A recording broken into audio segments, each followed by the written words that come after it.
रमजान करीब है, बमुश्किल एक हफ्ता 10 दिन बाकी रह गए, लेकिन रमजान के मौके पर तुम रोजा रखते हो, सहरी करते हो और सहरी के बाद अफ्तारी तक तुम भूखे रहते हो।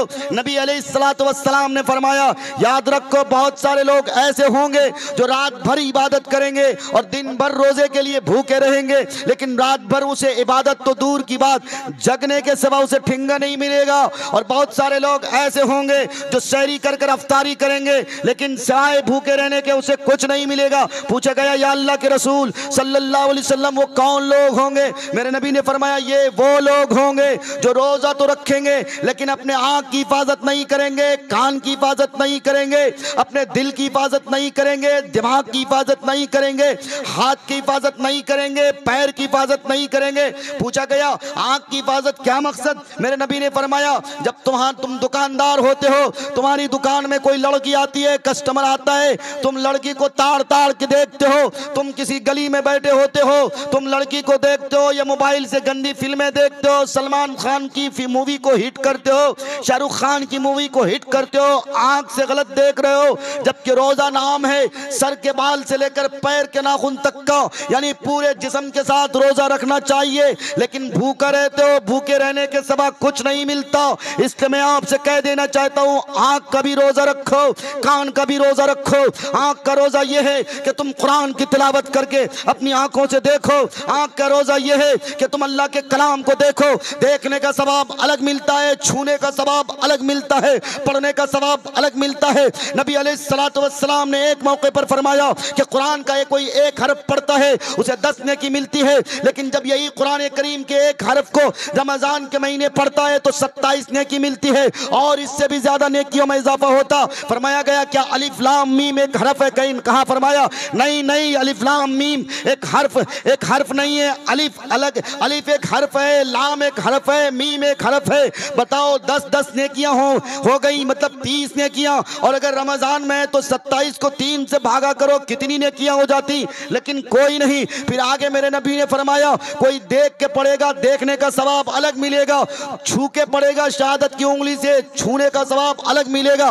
कितने सवाब मिलते? तो आंखें दी गई किस लिए? कुरान को देखने के लिए। आंखें किस लिए दी गई? सही चीज को देखने के लिए। कान किस लिए दिए गए? कि रमजान के रोजे भी रखो, दुकान में बैठो, घर में बैठो, बस गाने लगा दो, गाना सुनते रहो, लड़कियों से बातें करते रहो, इसलिए नहीं, ये बात बताई गई कि लड़कियों के अक्सर व बेशतर मगरिब से पहले जो लड़कियां सवैयां तैलती हैं, पकोड़े बनाती हैं, पकौड़ियां जलती हैं, किस लिए? लड़कों से बात करने की वजह से। अक्सर व बेशतर माँ बाप से पिटती हैं, किस लिए? लड़कों से बात करने के चक्कर में। एक बार काम करती हैं, दूसरे बार मोबाइल में देखती है कि मेरे बॉयफ्रेंड का मैसेज तो नहीं आया। लड़का भी काम करता, तिलावत भी करता है, मोबाइल भी चेक करता, मेरे स्टेटस को कितने लोगों ने देखा, मेरी पोस्ट को कितने लोगों ने देखा, कितने लोगों ने लाइक किया, कमेंट किया, शेयर किया। ओ लोगों, कहां जा रहे हो तुम? क्यों रोजे का मजाक उड़ा रहे हो? अपने कान की भी हिफाजत करो, कान के रोजे रखो। इस कान से सुनोगे तो सिर्फ तिलावत कलामुल्लाह सुनोगे, अल्लाह की वहदानियत की आवाज सुनोगे, नबी अलैहिस्सलातु वस्सलाम के इरशादात को सुनोगे, उलमा की तकरीर सुनो, कुरान की आयत सुनो, कुरान के तफासिर सुनो, नातुन नबी सुनो।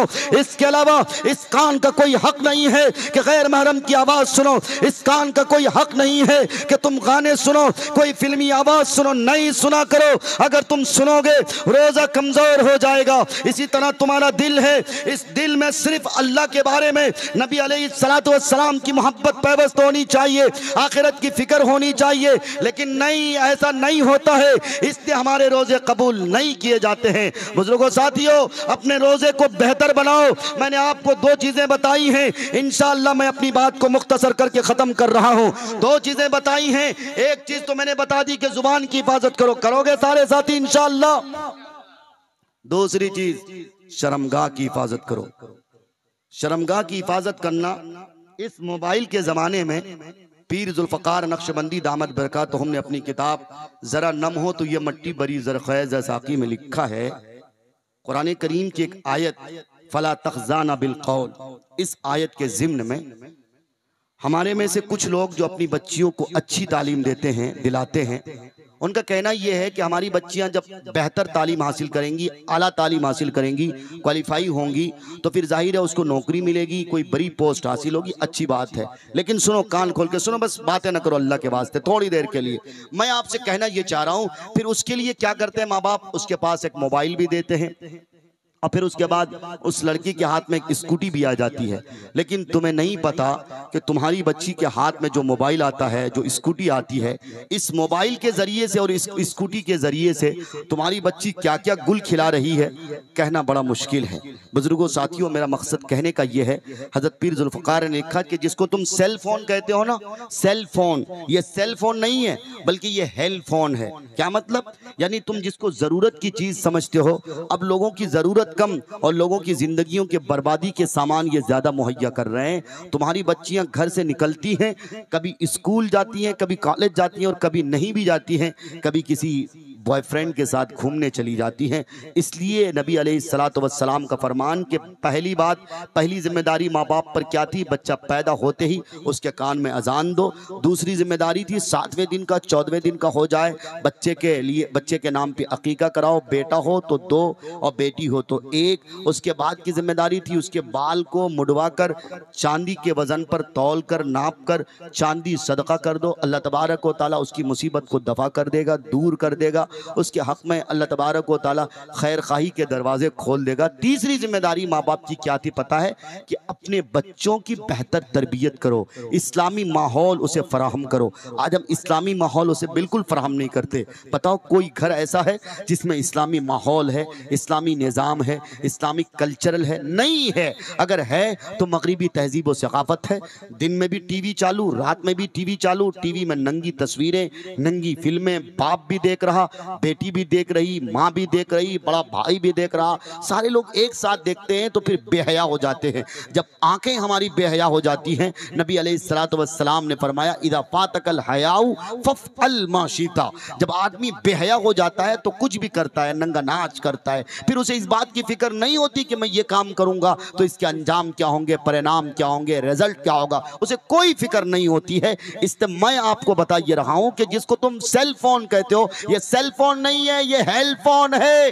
तुम्हारी बच्ची के हाथ में मोबाइल आता है, गलत लड़कों से चैटिंग करती है। हिंदुस्तान में जो मैंने आपको रिपोर्ट बताई है कि 75% आपको मैंने बताई कि जहेज की वजह से, ये तो तलाक की बात, लेकिन लड़कियां जो भाग रही हैं, मुंबई के एक बहुत बड़े आलिम दीन थे जिनका ये कहना था और जिनकी ये ख्वाहिश थी कि हम अपनी बेटी को MBBS कराएंगे सिर्फ इसलिए कि MBBS कराने के बाद हम अपनी लड़की को बैठा लेंगे ताकि वो सिर्फ बच्चियों को देखेगी, बच्चियों के इलाज करेगी। इसलिए कि बच्चियों को जो गैर मुस्लिम लड़के, गैर मुस्लिम डॉक्टर देखते हैं या मुसलमानी डॉक्टर देखते हैं, उनकी इज्जत नहीं की जाती है। उसे किस तरह से देखा जाता कहना बड़ा मुश्किल है। लोग तो बाहर रहते हैं, पेशेंट अंदर होता है। हम अपनी बच्ची को डॉक्टर बनाएंगे ताकि वो लड़कियों की इज्जत बचाएगी। वो इस ख्वाहिश और इस नीयत और इस फिक्र के साथ अपनी बच्ची को MBBS कराने के लिए भेजते हैं। मुंबई के हैं और मुंबई कॉलेज यूनिवर्सिटी में भेजते हैं। तुम्हें नहीं पता कि सिर्फ 2 साल की मुद्दत हुई थी कि उसकी बेटी MBBS की तालीम हासिल कर रही थी। उसी कॉलेज में एक जमात के साथी, एक अल्लाह वाले, वो रोजाना देखते थे कि एक एक गाड़ी भर भर कर मुस्लिम लड़कियां रोजाना जाती हैं, खूबसूरत लड़कियां जाती हैं। कहां जाती उसे पता नहीं। एक बार उसने ड्राइवर को हाथ देकर रोका कि मुझे बताओ ये जो लड़कियां कैंपस से तुम लेके जाते हो, कहां लेके जाते हो? उस ड्राइवर ने कहा कि रोजाना मुझे इन लड़कियों को उठा के ले जाने के लिए कहा जाता, हम मुंबई के 5 स्टार होटल में लेके जाते हैं। ये लड़कियां रोज जाती हैं, अपनी इज्जत का धंधा करवाती हैं, अपनी इज्जत का सौदा कराती हैं। इसके बदले में इसे रोजाना 10,000 रुपए रकम मिलती है। इसलिए ये लड़कियां जाती हैं। पूछा गया कौन लड़कियां हैं? कहा गया इसमें 99% मुस्लिम लड़कियां हैं। वो बेचारे अल्लाह वाले वहीं बेहोश गिर पड़े। उसके बाद ही का वाकया है कि शायद सिर्फ और सिर्फ 1 महीने के बाद वो जो मौलाना साहब थे, जो अल्लाह वाले थे, थे, जिनके दिल में ये सपना था कि हम अपनी बेटी को MBBS की तालीम हासिल कराकर कौम की बच्चियों की इज्जत की फिक्र करेंगे, उनके बेटी के बारे में खबर आती है कि उनकी बेटी भाग गई, उनकी बेटी लव मैरिज करके कहां चली गई, उसे कुछ नहीं पता। सपने क्या थे बाप के कि बेटी को MBBS की तालीम हासिल कराकर कौम की बच्चियों की इज्जत की फिक्र करेंगे, लेकिन देखो बाप का सपना किस तरह अधूरा रहता है, उसका ख्वाब शर्मिंदा ताबीर नहीं होता। बच्ची भाग गई, RSS के मिशन के मुताबिक जो लड़की उसको, जो लड़का लेके उसको भागा था, उसका धर्म परिवर्तन कराया। बाप ने कोर्ट में जाके अर्जी दाखिल करी एक्ट के तहत कि मेरी बच्ची भाग गई, कोर्ट में लव मैरिज कर गई, लेकिन मुझे इन्फॉर्म क्यों नहीं करी गई, मुझे इत्तला क्यों नहीं दी गई। कहा गया मुंबई हाई कोर्ट से जवाब दिया गया, सुनो लोगों कान खोलकर सुनो, तुम अपनी बच्चियों को आला तालीम दिलाते हो, लेकिन देखो सुप्रीम कोर्ट का जारी फरमान देखो, क्या फरमान आता है कि मुंबई हाई कोर्ट ने कहा सुप्रीम कोर्ट की तरफ से अब वो एक्ट खत्म कर दिया गया, जब तुम्हारे बच्चे 18 साल से ज्यादा हो जाए, तुम्हारी बच्ची 18 साल से ज्यादा हो जाए, दोनों में अफेयर हो जाए, फिर दोनों एक साथ शादी कर ले, लव मैरिज कर ले, एक खबर दी जाती है कि तुम्हारी बच्ची फलां के साथ शादी करने जा रही है, क्या तुम्हें परमिशन है। अब वो अलर्ट मैसेज खत्म कर दिया गया। मौलाना कहने लगे कब खत्म हुआ, कहा 2019 में जब लव जिहाद कानून पास किया जा रहा था, उसी लव जिहाद कानून के साथ साथ ये कानून भी पास किया गया कि कोई लड़की किसी लड़के के साथ अगर भाग जाए तो उसको अलर्ट मैसेज नहीं दिया जाएगा, उसको सूची नहीं दी जाएगी, उसे खबर नहीं दी जाएगी। लड़का लड़की राजी, फिर क्या करे काजी। इज्जतों का जनाजा खत्म, बाप अलग रो रहा, माँ अलग रो रही, बहनें अलग रो रही, किसी की शादियां नहीं हो रही, किसी को खुशियां नहीं मिल रही। और लोगों अपनी जिंदगियों में खुशियां उजड़ने से पहले ही उसकी फिक्र करो, इस्लामी माहौल पैदा करो, इस्लामी माहौल के मुताबिक तालीम का इंतजाम करो। वरना अल्लामा इकबाल रहमतुल्लाह अलैह ने जो कहा था कि तालीम अगर तुम्हें फितने की तरफ दावत दे, मगरिबी तहजीब और सकाफत की दावत दे, बेहयाई की दावत दे, बदउनवानी की दावत दे, अगर तालीम इस बात की तालीम तुम्हें इस बात की दावत दे कि तुम्हारी बच्चियां BOMS कर रही हो या MBBS कर रही हो या फिर IPS कर रही हो या IS कर रही हो या पोस्ट ग्रेजुएशन हासिल कर रही हो, लेकिन साथ ही साथ अगर तुम्हारी बच्ची मगरिबी तहजीब और सकाफत के दिलदादा बनती हो, यहूदियों के मिशन के मुताबिक अपनी जिंदगी गुजारती हो, अपनी इज्जत का सौदा करती हो, टाइट कपड़ा पहनती हो, छोटा कपड़ा पहनती हो, बिल्कुल बारीक कपड़ा पहनती हो, ऐसी तालीम से बेहतर है कि तुम अपनी बच्चियों को जाइल रखो, इन मौलवियों के पास भेजकर थोड़ी बहुत कुरान की तालीम हासिल करा दो। याद रखो तुम्हें बड़ी बड़ी डिग्रियां कब्र में तुम्हारे साथ नहीं जाएंगी, कब्र में अगर कोई चीज जाएंगी जो तुम बेहतर अमाल किए हो, थोड़ी बहुत नमाजें पढ़े हो या सदके किए हो, यही चीजें तुम्हारे साथ जाने वाली हैं, बाकी कोई चीज तुम्हारे साथ नहीं जाएगी। एक वाकया मैं बताऊं आपको, आप बोर तो नहीं हो रहे हो? अगर नहीं हो रहे हो तो हाथ उठा के बताओ। मेरी आदत नहीं कि जबरदस्ती लोगों से मैं बुलवाता रहूं। मैं एक वाकया बता रहा हूं। नबी अलैहिस्सलातु वस्सलाम की मजलिस में मेरे नौजवान भाई और मेरी नौजवान बहनें कान खोलकर सुने। नबी अलैहिस्सलातु वस्सलाम की मजलिस में एक शख्स आता है, चूंकि बंगाल में इसलिए मैं ये ज़्यादातर तकरीर करता हूँ, कल भी मैं मालदा और सिल्लीगुड़ी के करीब था। मैं ये बात इसलिए कह रहा हूँ चूंकि यहाँ उयानियत मुझे कुछ ज़्यादा दिखती है। यहाँ औरतें साड़ी पहनती हैं, यहाँ लड़कियाँ बुर्का पहनती हैं, फिर उस बुर्के को बुर्के की ज़रूरत पड़ती है। आप भी सोचेंगे बुर्के को बुर्के की ज़रूरत, हाँ साहब बुर्के को बुर्के की ज़रूरत पड़ती है। 3 तरह के लिबास पहनने से नबी अलैहिस्सलातु वस्सलाम ने मना फरमाया। 3 तरह के लिबास। कौन है वो 3 तरह के लिबास? नंबर 1 टाइट कपड़ा, चुस्त कपड़ा। मर्दों को देखो कितना ढीला ढाला कपड़ा पहने हैं, और तुम्हारी बहनें, तुम्हारी माएँ, तुम्हारी बेटियां कैसे कपड़ा पहनती हैं? ब्लाउज पहनती, ब्लाउज एक बित्ता का भी नहीं होता है, उससे भी छोटा होता होगा।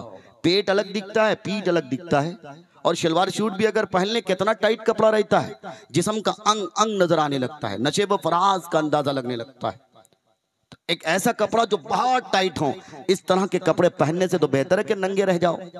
एक कपड़ा फरमाया नबी अलैहिस्सलातु वस्सलाम ने, ऐसा कपड़ा जो बारीक हो, जो क्या हो, बारीक हो। अगर कपड़े की किसी की दुकान है तो आप जानते होंगे, आप अगर कलकत्ता मटिया बुरुज जाओ या हावड़ा मैदान जाओ, चूंकि मेरी खुद कपड़े की दुकान है, कैसे कैसे लिबास आते हैं।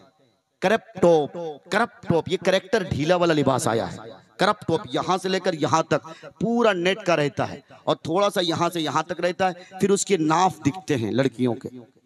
इस लिबास का नाम है करप टॉप, फिर लहंगा, फिर ब्लाउज और पता नहीं क्या क्या लिबास आया है।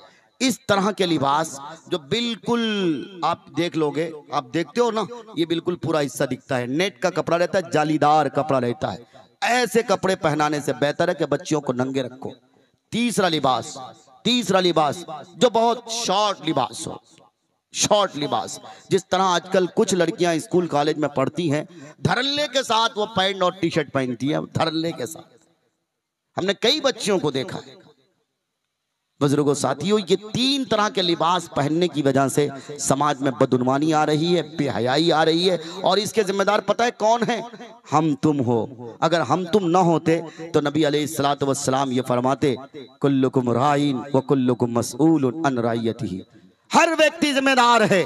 तुम मर्द हो, तुम्हारी जिम्मेदारी, तुम्हारी औरतें क्या पहने, इस्लामी कपड़े पहनाओ, इस्लामी लिबास पहनाओ। और सुनो, लिबासम व रीशा का तर्जमा क्या कहा गया है? हजरत मुफ्ती तकी उस्मानी साहब ने लिखा है, लिबासम व रीशा का तर्जमा। अच्छा, लिबास आप किसे कहते हो? पहनने को कहते हो या चिपकाने को कहते हो? लिबास का मतलब पहनना है ना भाई, चिपकाना तो नहीं है। लेकिन तुम्हारी बेटियां, हमारी बेटियां, हमारी माएँ, तुम्हारी माएँ, ये जो लेगिंग्स पहन नहीं है, ये पहनना हो रहा है कि चिपकाना हो रहा है? चिपकाना हो रहा है ना। ये जो ब्लाउज पहननी है, जो पूरा बदन टाइट रहता है, ये चिपकाना है कि पहनाना है? बताओ, कुरान का भी मजाक उड़ाती है। लिबासम वरीशा का, वरीशा की तफसीर में ये बात है, ये लिबास वो नहीं है जो चिपका हुआ हो, लिबास वो है जो बदन से ढीला ढाला रहे। मर्द ढीला ढाला पहनने लगे, मर्द कुर्ता पहनेंगे, पूरा कुर्ता पहनेंगे, शर्ट भी पहनेंगे तो बिल्कुल नाप से नीचे तक का शर्ट पहनते हैं, पैंट भी पहनते तो बिल्कुल नीचे तक की उनकी पैंट रहती है, और लड़कियां यहाँ तक की पैंट, ब्लाउज, यहाँ तक के लहंगे, यहाँ तक के घाघरा, और पता नहीं क्या क्या लिबास आए, मुझे भी नहीं नाम याद नहीं है। बुजुर्गों साथियों, मैं बता ये रहा हूँ, इस तरह के लिबास पहनाने से बचाओ, और इसके जिम्मेदार तुम हो। तुम बाप हो, तुम किसी के भाई हो, तुम किसी के शौहर हो, पूछताछ तुम्हारी होगी, खैरियत तुम्हारी ली जाएगी, ठुकाई तुम्हारी होगी, पूछताछ तुम्हारी की जाएगी कि तुम बाप थे, तुमने अपनी जवान लड़की को कैसे ये ड्रेस खरीद के दिया है, और तो और तुम रोजे रखते हो, तुम्हारी बच्चियों को तुम कैसे इजाजत दे देते हो कि तुम अपनी बच्चियों को मार्केट भेजते हो, तुम्हारी बच्चियां खड़गपुर जाती हैं, धड़ल्ले के साथ मॉल में कपड़े खरीदती हैं, रोजा भी नहीं रख पाती हैं, कैसे भेज देते हो? अगर मौका मिले खुद अपनी गाड़ी में लड़कियों को साथ लेके जाया करो, लड़कियों को साथ लेके जाया करो। वैसे तो जरूरत नहीं पड़नी चाहिए, लड़कियों को घर में रहना चाहिए, तुम खुद लिबास खरीद के लाके दिया करो। लेकिन अब ऐसे अजीब फैशन आया है, लड़कियां अकेले जाती हैं, 2-4 लड़कियां झुंड बनाकर जाती हैं, मार्केट खरीदती हैं, दुकानदारों से मीठी मीठी बातें करती हैं। तुम क्या सोचते हो? तुम घर में आराम से बैठे हो, लेकिन तुम्हारी बच्ची इज्जत का सौदा करने गई है, इसलिए अपनी बच्चियों की इज्जत लुटने से बचाओ। लोगों को बुरा भला मत कहो, ये मत कहो कि हिंदुस्तान में आरएसएस ने ऐसा किया वैसा किया, कुछ नहीं किया, तुमने किया। आरएसएस मेहनत कर रही है इसलिए कि 100 साल भी पूरे नहीं हुए कि अपना मैसेज डोर टू डोर पहुंचा दिया, लोगों को बता दिया कि लोगों एक हो जाओ, हिंदुत्व के नाम पे एक हो जाओ, एक एजेंडा लगा दिया जिसकी शाखें कितनी निकली आपको पता है? आरएसएस की कितनी शाखें निकल गई है? 14 शाखें निकल गई हैं। हर शाख, हर यूनिटी, हर तहरीक, हर सोसाइटी अपने अपने नहज, अपने अपने पैटर्न पर काम कर रही है। तुम क्या हो? तुम इस्लामी माशरा के नाम से जलसा कराते हो, समाज सुधार के नाम से जलसा कराते हो। कितनी तहरीकें तुम्हारे पास हैं? नहीं है तुम्हारे पास तहरीक, तुम्हारे पास क्या तैयारी है? क्या मरने की तैयारी है? जिंदगी के क्या आइडियल हैं? क्या मंसूबे हैं? क्या प्लानिंग है? नहीं है। प्लानिंग है तो सुबह उठेंगे बिरयानी खाएंगे, प्लानिंग है तो दोपहर में कीमा खाएंगे, कोरमा खाएंगे, प्लानिंग है दामाद आएगा मुर्गा ज़बह करेंगे। तुम्हारे पास प्लानिंग क्या है? ईद में बच्चियों को करप टॉप खरीद के देंगे, बाजरा मस्तानी खरीद के देंगे, इससे ज्यादा तुम्हारे पास कोई प्लानिंग नहीं है। जो कौम प्लानिंग के मुताबिक अपनी जिंदगी नहीं गुजारती है वो कौम बर्बाद हो जाया करती है। नबी अलैहिस्सलातु वस्सलाम ने फरमाया, रोजाना अपने नफ्स का मुहासबा किया करो, दिल से बात किया करो और अपने नफ्स को समझाओ कि तुमने आज दिन भर में कितना गलत किया, कितना सही किया। अरे तुम क्या करते हो? इब्लीस से जाके पूछो। इब्लीस रोजाना अपने शागिर्दों के साथ, अपने चेलों के साथ रोजाना मुआज़बा करता और कहता है, इब्लीस अपने चेलों से कहता है कि दिन भर में तूने कितने लोगों को आज बहकाया। अब उसके चेले चपाटे कहते हैं कि हाँ हमने बहुतों को बहकाया। बताओ किसको किसको बहकाया, कैसे बहकाया और किस चीज से बहकाया। फिर इब्लीस के चेले चपाटे कहते हैं, एक साहब नमाज पढ़ने जा रहे थे, मैं मस्जिद के दरवाजे तक वो पहुंच भी गए थे, लेकिन मैंने कहा कि एक काम करो, अभी नमाज में वक्त बाकी है, ऐसा करो कि तुम्हारी बेटी की रुखसती है, पहली बेटी की रुखसती में शामिल हो जाओ। मैंने वहां से उसको रुकवा दिया। एक शख्स रोजा रखे हुआ था, लेकिन मैंने कहा कि अरे रोजा ही तो है, कोई आंख का रोजा तो है नहीं। उसने गलत लड़कियों को देखना शुरू कर दिया, गलत फिल्में देखना शुरू कर दिया। सारे इब्लीस के जो चेले थे अपने अपने मुताबिक जो उसने काम किया उसने बताना शुरू किया।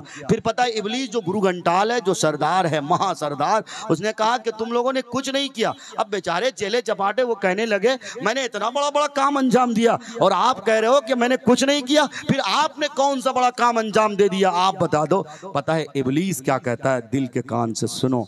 इब्लीस कहता है, पता है मैंने क्या किया, एक लड़की एक लड़का दोनों की शादी हो गई, दोनों की शादी मोहब्बत से हुई थी और बहुत ज़्यादा एक दूसरे को लोग चाहते थे, और दोनों की ज़िंदगियों में अल्लाह ताला की तरफ से दीन था, इस्लाम था, इस्लाम की तालीमात थी, मोहम्मद रसूलुल्लाह की सुन्नत और सीरत थी। दोनों लोग सोते थे, फजर के लिए वो उसकी आंख में पानी डालकर प्यार से पैर दबाकर, मेरी जान उठ जाओ, नमाज का वक्त हो गया, फजर की अजान हो गई, उठ जाओ। वो भी जगाते थे, ये भी जगाते थे, इस तरह के काम करते थे। गोया इनकी जिंदगियों में बहुत ज़्यादा इस्लाम था, इस्लामी तालीमात थी। पता है मैंने क्या किया, दोनों के बीच झगड़े करा दिए। अब इब्लीस के चेले घबराने लगे कि ये बहुत बड़ा काम हो गया। कहा कि हाँ, एक मियाँ बीवी के दरमियान जब बहुत मोहब्बत हो और दोनों जब एक दूसरे को प्यार से जगाते हैं, सुबह फजर के वक्त तुम्हें पता है रात भर वो दोनों सो रहे होते हैं, रात भर वो दोनों अगर ख्वाहिशात की तकमील भी कर रहे होते हैं तब भी उसे इबादत का सवाब मिलता है, क्योंकि फजर के लिए रोक एक दूसरे को प्यार से वो लोग जगा रहे होते हैं। तुम्हें नहीं पता इतना बड़ा सवाब मिलता है। इब्लीस ने कहा, मैंने दोनों के दरमियान जो मोहब्बत थी, मैंने तलाक की नौबत दोनों में पैदा कर दी। लड़के ने लड़की को तलाक दे दिया। अब जाहिर है ये दरख्त था, जाहिर है मियाँ बीवी दरख्त होते हैं ना, इसके बच्चे होते हैं, उसकी शाखें होती हैं, टहनियाँ होती है। मैंने दरख्त के जड़ों को काट दिया, अब ये दरख्त कभी फलदार नहीं हो सकता है, इसलिए इससे बड़ा कोई काम नहीं हो सकता है। इसलिए नबी अलैहिस्सलातु वस्सलाम ने फरमाया, जब कोई लड़का, जब कोई मर्द अपनी बीवी को तलाक देता है, अल्लाह का अर्श भी कांप उठता है। बुजुर्गों, साथियों, अपने आप को लुटने से बचाओ। मैं आपसे कह ये रहा था, नबी अलैहिस्सलातु वस्सलाम की मजलिस में एक शख्स आया और उसने कहा, मैं ईमान कबूल करूंगा लेकिन मेरी एक शर्त है। कहा क्या शर्त है, बता दो। नौजवान साथी कान खोलकर सुनेंगे। कहा गया क्या शर्त है, बता दो। कहा रोजाना मुझे नई लड़कियों के साथ सोना पसंद है, उसके साथ जिना करना पसंद है, मुझे इस बात की इजाजत दे दी जाए, मैं इस्लाम कबूल कर लूंगा। अब मेरे नबी ने जो फरमाया, सुनो नौजवान साथियों, मेरी बहनों, मेरी बेटियों, सुनो। मेरे नबी ने फरमाया, अच्छा ऐसा है, हाँ मैं तुम्हें इजाजत दे दूंगा लेकिन मेरी भी एक शर्त है, क्या उसे मानोगे? वो नौजवान दिल में खुश हो गया। कहा मेरी जो सबसे बुरी लत है उसकी इजाजत मिल रही है तो फिर मैं भी आपकी शर्त को मंजूर करता हूँ, ठीक है इस्लाम कबूल कर लूंगा। मेरे नबी ने फरमाया, चार तरह की औरतों से तुम मुंह काला नहीं करोगे, उसके अलावा चाहे जिस औरत से चाहो तुम मुंह काला कर लो। मेरे नबी ने फरमाया, नंबर 1 वो किसी की माँ न हो, नंबर 2 वो किसी की बहन न हो, नंबर 3 वो किसी की बेटी न हो, नंबर 4 वो किसी की बीवी न हो। उस नौजवान ने कहा, आप इजाजत दे रहे हैं या जाल में फंसा रहे हैं? तब मेरे नबी ने जो बात कही, नौजवानों, ए काश तुम्हारे और हमारे दिल में ये बात उतर जाए। मेरे नबी ने फरमाया, ए नौजवान, दिल पे हाथ रख के बताओ, तुम्हारी माँ की इज्जत कोई लूटे, तुम्हारी माँ के साथ कोई अगर रात काला करे, तुम क्या करोगे? कहा उसकी आंख फोड़ दूंगा। फिर मेरे नबी ने फरमाया, अगर तुम्हारी बहन की इज्जत कोई लूटे, उसके साथ कोई मुंह काला करे, क्या करोगे? कहा उसके बखिए उधार दूंगा। फिर मेरे नबी ने फरमाया, अगर तुम्हारी बेटी के साथ कोई मुंह काला करे, रात रंगीन करे, क्या करोगे? कहा उसके टुकड़े टुकड़े कर दूंगा। फिर मेरे नबी ने फरमाया, अगर तुम्हारी बीवी के साथ कोई मुंह काला करे, क्या करोगे? कहा उसकी बूटी बूटी कर कर कुत्ते और चील को खिला दूंगा। मेरे नबी ने फरमाया, ए नौजवान, मुझे बताओ, तुम जिस लड़की के साथ मुंह काला करोगे वो भी तो किसी की माँ होगी, वो भी तो किसी की बहन होगी, वो भी तो किसी की बेटी होगी, वो भी तो किसी की बीवी होगी। तुम अपने लिए नहीं पसंद कर सकते तो गैरों के लिए कैसे पसंद कर सकते हो? तुम चाहते हो कि मेरी बहनों की इज्जतें बच जाए, उनकी इज्जत लुटने से बच जाए, मेरी बेटी की इज्जत लुटने से बच जाए, मेरी बीवी की इज्जत लुटने से बच जाए, मेरी माँ की इज्जत लुटने से बच जाए। तुम गैरों की लड़कियों की इज्जत को ताड़ते हो, तुम गैरों की बेटियों की इज्जत पे हमले करते हो, तुम गैरों की बीवियों की इज्जत को लूटते हो, तुम गैरों की माओं की इज्जत पे डाके डालते हो।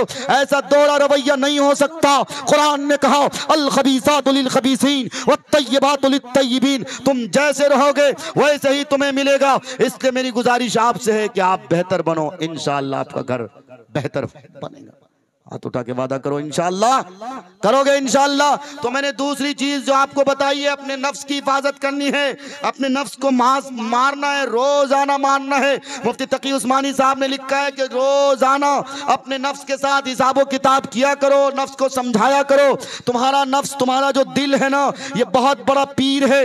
इस पीर को समझाया करो और कहा करो कि तुम्हारे मुताबिक जिंदगी नहीं गुजरेगी, तुम्हारे मुताबिक जिंदगी नहीं गुजरेगी, बल्कि मर्जी अल्लाह की चलेगी, हुक्म अल्लाह का चलेगा। नबी पाक अलैहिस्सलातु वस्सलाम के जो इरशादात और फरमादात होंगे उसी के मुताबिक तुम्हें चलना है। अगर चलते हो तो इंशाअल्लाह कामयाबी तुम्हारी मुकद्दर होगी, कामयाबी तुम्हारी कदम चुमेगी इंशाअल्लाह। मैंने कुरान करीम के मुतफर्रिक आयत पढ़ी थी बुजुर्गों साथियों, मैंने वो सारी बता दी है।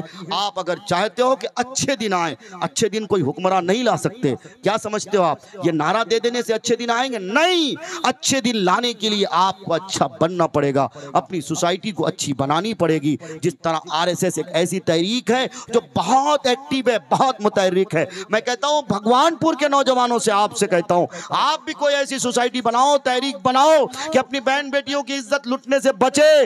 बूढ़ों से भी कहता हूं कि तुम अपनी बच्चियों को अच्छे कपड़े पहनाओ, इस्लामी कपड़े पहनाओ, इस्लामिक लिबास पहनाओ।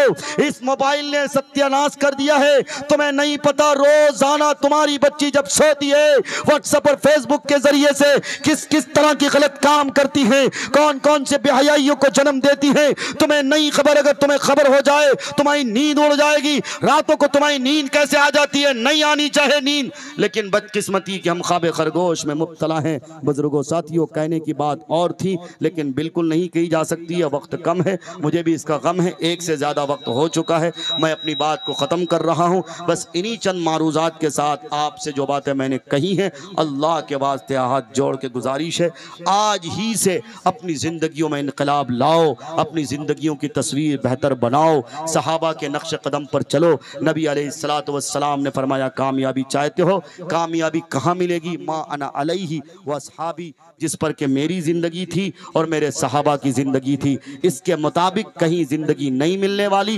कहीं नहीं मिलने वाली। किसी बाबाओं के चक्कर में मत पड़ो, किसी खानका के चक्कर में मत पड़ो। हाँ, यह है कि वो हमारे नफ्स की इस्लाह कर सकते हैं। हजरत थानवी ने फरमाया जिस तरह से तुम बुखार नापने की मशीन मेडिकल स्टोर में खरीदते हो, इसी तरह से ईमान नापने का जो थर्मामीटर है ये तुम्हें अल्लाह वालों की मजलिस में मिलना है। अल्लाह वालों से मोहब्बत करो, उलमा से मोहब्बत करो, इमामों से मोहब्बत करो। इमामों की तनख्वाह मुख्तसर मत करो, 10,000 8,000 की तनख्वाह देते हो, क्या होता है इससे, क्या होता है इससे? नबी अलैहिस्सलातु वस्सलाम ने फरमाया, पता नहीं कैसा माइक है भाई, नबी अलैहिस्सलातु वस्सलाम ने फरमाया जो कोई मेरे गुलाम से मोहब्बत करता है समझो कि वो मुझसे मोहब्बत करता है, और जो कोई मुझसे मोहब्बत करता है समझो कि वो अल्लाह से मोहब्बत करता है। बातें मैंने जो कही, अल्लाह से दुआ करते हैं कि अल्लाह हमने जो बातें कही हैं और आपने सुनी हैं, अल्लाह हम सबको कहने सुनने से ज़्यादा अमल की तौफीक अता करे। ज़माने को शायद बताना पड़ेगा, नया रंग अपना दिखाना पड़ेगा, फ़कत तस्बीहों से नहीं मिलती जन्नत, खुदा के लिए सर कटाना पड़ेगा। जो तारीकियों को जहाँ से मिटा दे, दिया कोई ऐसा जलाना पड़ेगा जहाँ पर मोहब्बत का हो बोलबाला, शहर कोई ऐसा बसाना पड़ेगा। सिरातल लज़ीना अनअमता अलैहिम, तुम्हें ख़ुद को इस पे चलाना पड़ेगा। जो आसी हैं मग़ज़ूब हैं ज़ालिम, तुम्हें ख़ुद को इससे बचाना पड़ेगा। व आखिरु दावाना अनिल हम्दुलिल्लाहि रब्बिल आलमीन।